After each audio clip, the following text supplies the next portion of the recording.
सगळ्यात पहिले मराठीतील सगळ्यात महत्वाचं विद्यार्थ्यांना पडणारा प्रश्न विशेष संयुक्त व्यंजन. मराठीमध्ये एकूण वर्ण जरी 52 असले, या 52 मध्ये या दोघांचा पराक्रम थोडा वेगळा. हे दोघं क्ष आणि ञ विशेष संयुक्त व्यंजन आहे. आता यांना विशेष नाव का पडलं? सगळ्यात पहिले ही जी देवनागरी लिपी ती लिहितोय, म्हणजे आपली जी देवनागरी लिपी हिला परंपरेगत हे पडलेलं नाव आहे. याला चिन्हाकार जे वापरले गेले लिहिताना, बघा असा क्ष असा ञ हे लिहिताना ते चिन्हाकार वापरले गेले, त्याच्यामुळे त्याला नाव पडलं विशेष.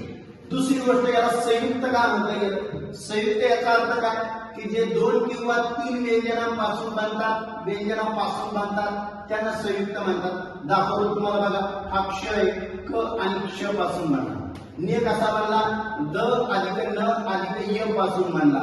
2 किंवा 3 व्यंजनापासून बनले, म्हणून त्याला नाव पडलं मला विशेष संयुक्त व्यंजन. सगळ्यात